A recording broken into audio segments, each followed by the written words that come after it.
Back to my channel. আশা করি সবাই ভালো আছো। গাইজ আজকে আমরা যাচ্ছি হচ্ছে এক জায়গায়। জায়গাটা অনেকে দেখে চিনতে পারবেন, আবার কেউ চিনতে পারবেন না, কিন্তু আমি জায়গার নামই বলবো না। আমার ভিডিওটা একটু ছোট হতে চলেছে, তো চলো বেশি কথা বলবো না, যাওয়া যাক আমাদের সেই জায়গায়। ফাইনালি আমরা চলে এসে পড়েছি সেই জায়গায়। জায়গাটা কিন্তু অনেক সুন্দর আর অনেক বাতাসও। এখানে আমি চাপড়ির মতো দাঁড়ায় বাতাস খাইতেছিলাম। জায়গাটা কিন্তু অনেক সুন্দর, পুকুর পাড়, চারপাশে গাছ দিয়ে ভরা।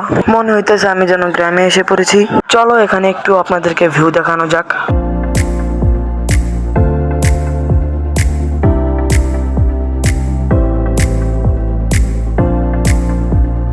এখানে অনেকক্ষণ ধরে আছে, চলো এখান থেকে যাওয়া যাক। এইটা হচ্ছে হযরত শাহজালাল আন্তর্জাতিক বিমানবন্দর, আর এটা হচ্ছে হযরত শাহজালাল আন্তর্জাতিক বিমানবন্দরের মেন এয়ারপোর্ট। ভিডিওটা একটু ঘোলা ঘোলা দেখাচ্ছে। সেই সময় আমার ক্যামেরা কি জানি হয়ে গিয়েছিল, জানি না, মানে আমার ভাগ্যটাই খারাপ। যাই হোক, যাওয়া যাক বাসায়। এই অরেঞ্জ কালার গাছগুলো কিন্তু অনেক সুন্দর। গাইজ এই ছিল হচ্ছে আমার আজকের ব্লগ। জানি ব্লগটা অনেক ছোট হয়েছে, ভাবলাম যে কোথাও যাচ্ছি তাই একটা ভিডিও দিয়ে দিই, থেকে আপনাদেরকে লং ব্লগ দেওয়া শুরু করবো। গাইজ আজকের ব্লগটা ছিল এ পর্যন্তই। সবাই ভালো থাকবেন, সুস্থ থাকবেন, আবার দেখাবো অন্য কোনো ব্লগ ভিডিওতে। আল্লাহ হাফেজ।